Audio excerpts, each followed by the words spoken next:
علیہ وسلم، انہیں طور پر کہا گیا، فرمایا گیا تم نہیں دیکھ سکتے، اور حبیب کو کعبہ قوسین اور ادنیٰ کی منزل میں بلا کے دکھایا،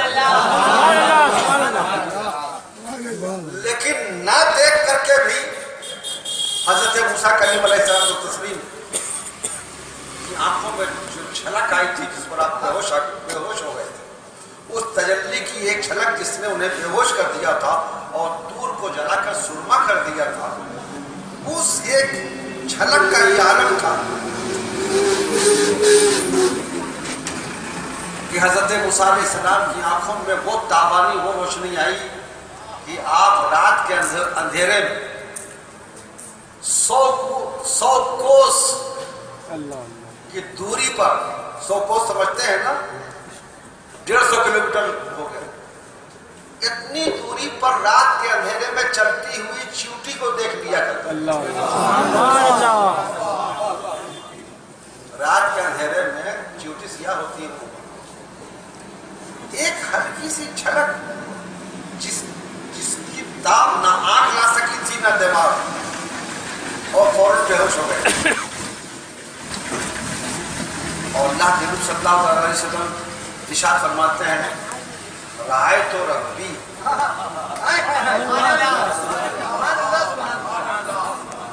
رأیت ربی فی احسن صورت، میں نے اپنے رب کو اچھی صورت میں دیکھا۔ معاملہ عجیب ہے، اللہ تعالیٰ صورت سے پاک ہے، جسم سے پاک ہے، اور مصطفیٰ جان رحمت فرما رہے میں نے اپنے رب کو اچھی صورت، حسین ترین صورت میں دیکھا، اچھی صورت میں دیکھا، یعنی مصطفیٰ کو رب کا جلوہ ایک اچھی شکل میں نظر آیا، اور اتنے قریب سے دیکھا، اتنے قریب سے دیکھا کہ جس کا اندازہ ہی ممکن نہیں۔ قرآن نے بس ایک مثال دے دیا، فکانا کعبہ قوسین او ادنیٰ، کمان کے دونوں سرے جو کھینچی جاتی ہے اس کی رسی، تو دونوں سرے جتنا قریب ہوتے ہیں اتنے قریب یا اس سے بھی زیادہ قریب، اتنے قریب ہو کہ موسیٰ علیہ السلام اللہ کے نبی ہو کر، موسیٰ علیہ السلام اللہ کے کلیم ہو کر، موسیٰ علیہ السلام اللہ کے رسول ہو کر دور سے نہیں دیکھ سکے تھے تجلی کی ایک جھلک۔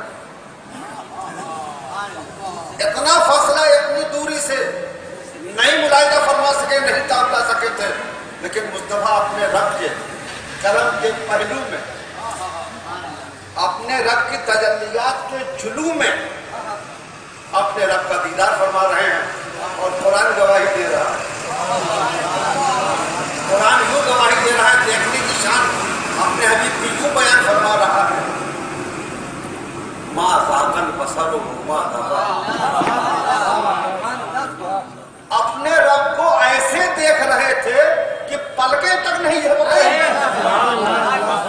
پلکیں جھپکائے بغیر دیکھ رہے تھے، ایک ٹک دیکھ رہے تھے، مسلسل دیکھ رہے تھے اپنے رب کو۔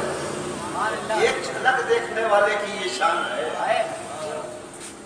کہ 150 کلومیٹر رات کے اندھیرے میں چلتی ہوئی سیاہ چیوٹی کو جب دیکھ رہا ہے، تو جس نے اپنے رب کو اتنے قریب سے دیکھا، اس شان سے دیکھا ہو، مسلسل دیکھا ہو، پلکیں جھپکائے بغیر دیکھا ہو، اس کے دیکھنے کی کیا شان ہے۔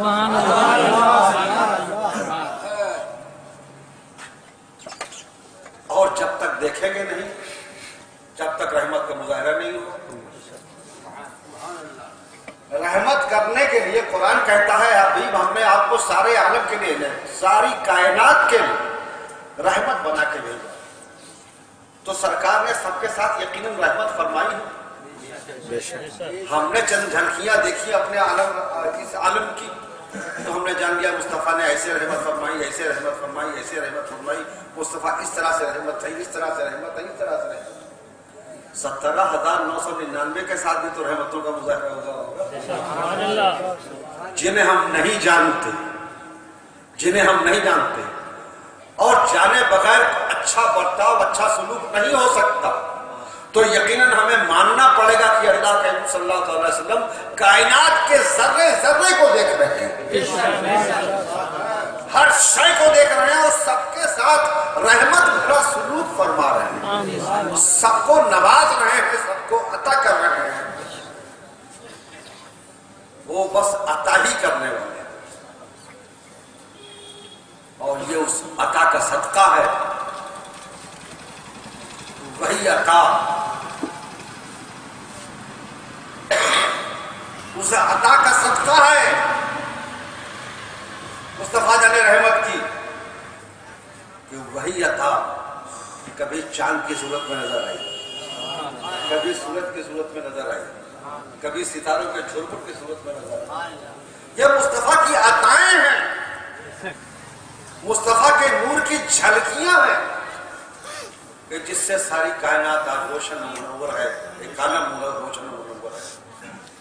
سائنسداں لوگ بتاتے ہیں کہ بہت سارے سیارے ہیں آسمان میں جن کے متعلق کوئی نہیں جان سکتا ہے، وہ کتنا بڑا دنیا سے بڑے بڑے سیارے فضا میں گردش کر رہے ہیں، اور کسی میں کوئی ایسا ہے کہ کسی میں جاندار مخلوق ہے، کہیں پانی ہے کہیں پانی نہیں ہے، پہاڑیاں ہیں، مختلف انداز سے جو راکٹس جاتے ہیں وہاں سے تحقیقات کر کے آتے ہیں، بتاتے ہیں اتنے اوپر جا کر کے بھی صحیح معلومات نہیں حاصل کرتے، اور مصطفیٰ جان رحمت ارشاد فرماتے ہیں فرش زمین پر بیٹھ کر، مصطفیٰ جان رحمت کی تو شان بہت بڑی ہے، ان کی شان کو بھلا کوئی کیا بیان کر سکتا ہے، ان کے غلاموں کی یہ شان ہے۔ مولا کائنات سیدنا علی مرتضیٰ کرم اللہ تعالیٰ وجہہ کریم جب مصطفیٰ کے دوش اطہر پر کھڑے ہوئے تھے، خانہ کعبہ کے صحن کو، مطاف شریف کو مکمل طور سے صحابہ کرام نے فتح مکہ کے بعد صاف کر دیا تھا بتوں سے، اندر سے بت نکال کے پھینک دیے گئے تھے، لیکن کعبہ معلیٰ کی بلندی بہت زیادہ ہے، اوپر چڑھنے کے لیے نہ اس زمانے میں کوئی سیڑھی تھی نہ کوئی ذریعہ تھا۔ اللہ کے حبیب صلی اللہ علیہ وسلم نے مولا کائنات کو انتخاب بھی دیکھو کیا انتخاب فرمایا، اسے منتخب کیا جو خود ہی علی ہے، علی بلند کو کہتے ہیں، علی کو کتنا بلند کیا مصطفیٰ نے کہ اپنے دوش اطہر پر سوار کر دیا۔ بظاہر ایک عام واقعہ ہے کہ مولا کائنات کو اپنے دوش اطہر پر سوار فرمایا، کھڑے ہوئے، اب مولا علی کا ہاتھ خانہ کعبہ کی چھت تک پہنچ گیا، مولا کائنات نے چھت کے اوپر جتنے بت تھے انہیں اتار کے اٹھا کے سب پھینک دیا زمین پہ، لیکن وہ مصطفیٰ علیہ رحمت نے علی جو بلند ہوئے تھے دوش اطہر پر جب کھڑے ہوئے تھے تو ایک سوال کیا تھا، علی کہاں تک دیکھتے ہو؟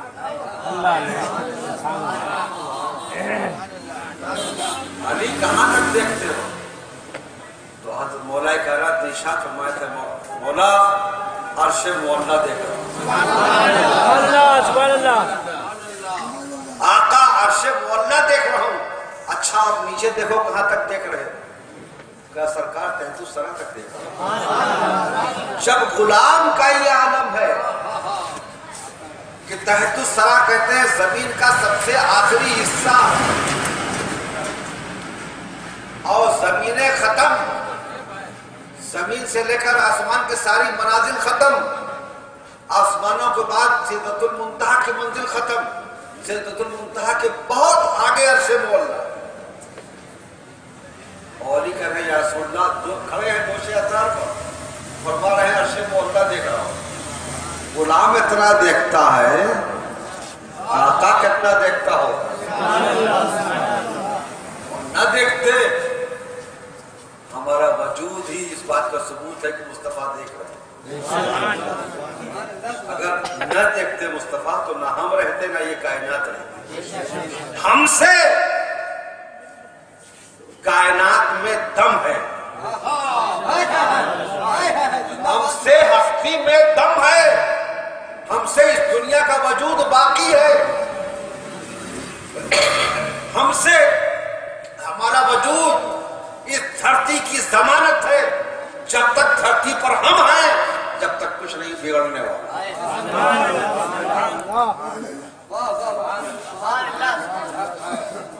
اور جس دن ہم نہ رہیں گے، احادیث طیبہ شاہد ہے، اسی دن قیامت آئی۔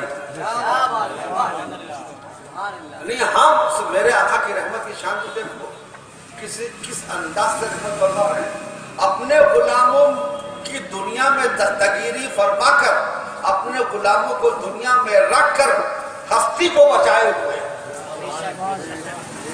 دھرتی کو بچائے ہوئے ہیں۔ یعنی ہم ہیں تو سب ہیں،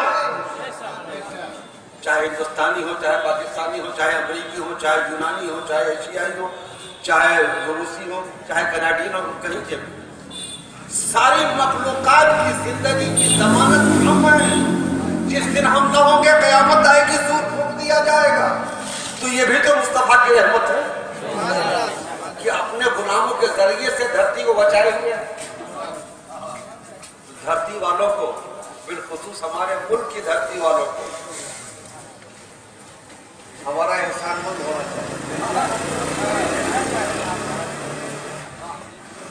یہ چرکیوں کی بلندی، اب تو چرکیاں ختم ہو گئی، ہمارا وجود ان کی زندگی کی ضمانت ہے، بقا کی ضمانت ہے۔ جس دن ہم نہ رہیں گے، قیامت آئے گی، اور ہم ہی کو دیش نکالا دیا جا رہا ہے۔ کہا جا رہا ہے پرانے گھر پر آ جاؤ۔ عزیزان ملت کے لیے احمقانہ بات ہے، نیا شاندار گھر چھوڑ کر کوئی پرانے کھنڈر میں جائے گا۔ ہم پیچھے کی طرف لوٹیں گے، ہم پیچھے کی طرف لوٹیں گے۔ ہاں، ہم لوٹنے کے لیے تیار ہیں اگر دور صدیقی مل جائے۔ ہم پیچھے کی طرف لوٹنے کے لیے تیار ہیں اگر دور فاروقی مل جائے۔ ہم پیچھے کی طرف لوٹنے کے لیے تیار ہیں اگر دور عثمانی مل جائے۔ ہم پیچھے کی طرف لوٹنے کے لیے تیار ہیں اگر دور مولائے کائنات مل جائے۔ لوٹیں گے، لیکن اگر تم گھر واپسی کے لیے ہم سے کہتے ہو تو کھنڈر گھر میں کوئی نہیں جاتا، نیا گھر بنا کے الحمدللہ اپنے آقا کی برکت سے ہم نئے گھروں میں۔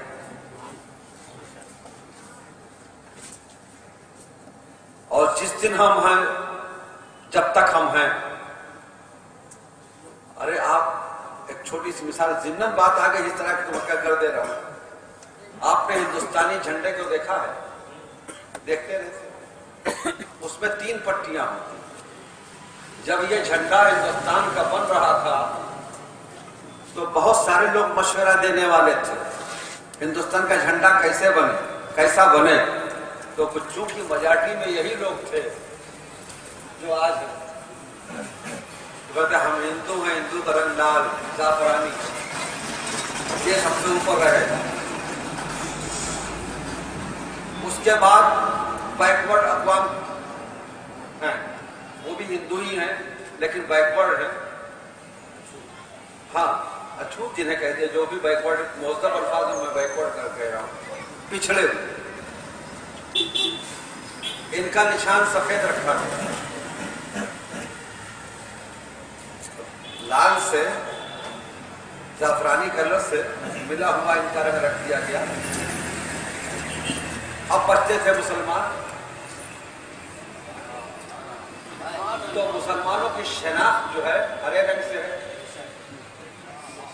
سبز گنبد سے ہے مسلمان کی پہچان۔ تو وہ ہرے رنگ کی ایک پٹی بنائی گئی تاکہ یہ پرچم نمائندگی کرے کہ یہاں ہندوستان میں مسلمان بھی رہے۔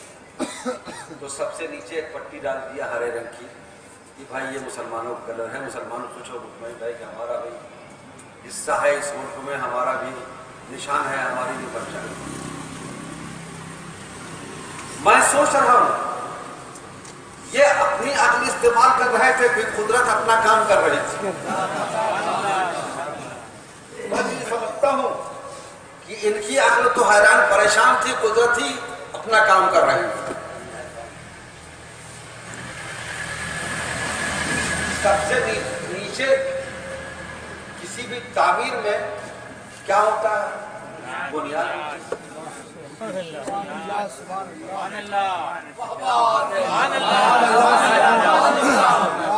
ہم ہندوستان کا بیس ہے، بنیاد ہے۔ جس دن ہم لوٹ گئے، جب ہم ہی نہ رہے، جب ہم اپنے گھر لوٹ گئے تو ہمارا گھر ہندوستان کے کھنڈرات نہیں ہے، ہمارا گھر خانہ کعبہ ہے۔ ہم کعبہ میں ہم نے جنم لیا، ہماری پرورش مدینہ طیبہ میں ہوئی ہے، تو ہمارا دو گھر مکہ اور مدینہ ہے۔ ہم مکہ میں پیدا ہوتے ہیں، مدینہ میں رہتے ہیں۔ تو اگر ہم اپنے گھر لوٹ گئے تو ہندوستان کا وجود ہی ختم ہو جائے گا۔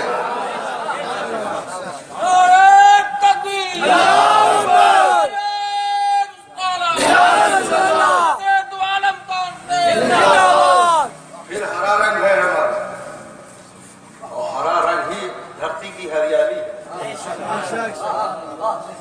ہم ہٹ گئے تو دھرتی خشک ہو جائے گی، ہریالیاں ختم ہو جائیں گی، اور جس دن ہریالی ختم ہو گئی اس دن ایک دانے کو ترسیں گے۔ تو ہمارا وجود اتنا، اس قدر رحمت ہے یہاں والوں کے لیے، اس قدر ہمارا وجود رحمت ہے۔ تو جب ہمارا اپنا وجود غیروں کے لیے اس قدر بڑی رحمت ہے، تو میرے آقا کے رحمت کی کیا شان، جو سارے عالم کے لیے رحمت بنا کے بھیجے گئے۔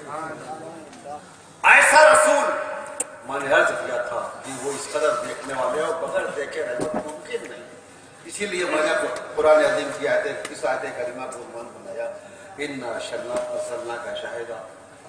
اللہ تعالیٰ ارشاد فرماتا ہے، حبیب ہم نے آپ کو دیکھنے والا بنا کے بھیجا۔ اس ماہ ربیع الاول میں اللہ نے بھیجا بھی تو ایسا نبی بھیجا جو دیکھنے والا ہے۔ ان کے دیکھنے کی شان ایک میں نے معراج میں رب کے قرب خاص والی کچھ جھلکیاں بتا کر کے آپ کے سامنے رکھی، لیکن آؤ اپنے مصطفیٰ کے دیکھنے کی شان ہم قرآن سے دیکھتے ہیں۔ کوئی حدیث نہیں بیان کریں گے، صرف قرآن سے بیان کریں گے۔ قرآن عظیم میں ایک واقعہ آیا ہے، 30ویں پارے میں ایک سورت میں مکمل واقعہ ہے۔ اس سورت کو سورہ فیل کہتے ہیں، بچے سورہ لم ترى کہتے ہیں۔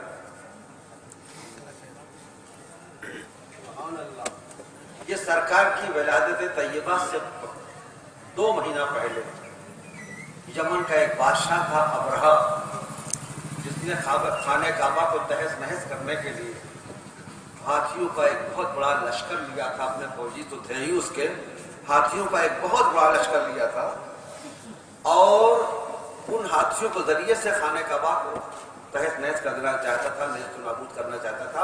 اسی پروگرام کے تحت وہ آیا، فوج کشی کر دیا، اس نے گھیر لیا خانہ کعبہ۔ ایسے میں قربان جاؤ میرے آقا کے دادا جان پر،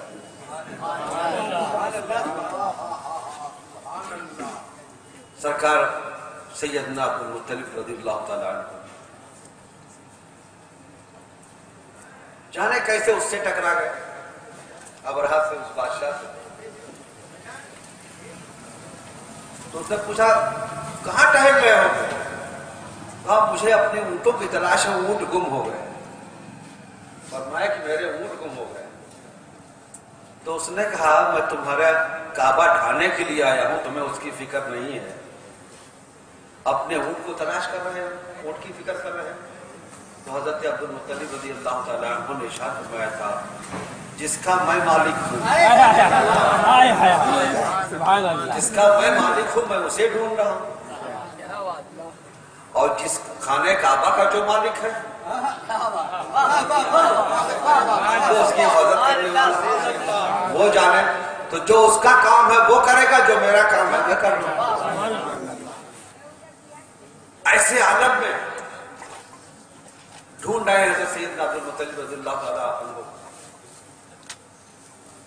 مجھے یاد آیا وہ منظر کہ سیدنا حضرت عبد المطلب رضی اللہ تعالیٰ عنہ سرکار کے دادا جان اپنے اونٹ تلاش کر رہے ہیں. میدان حشر میں ایسے ہی ہمارے آقا ہمیں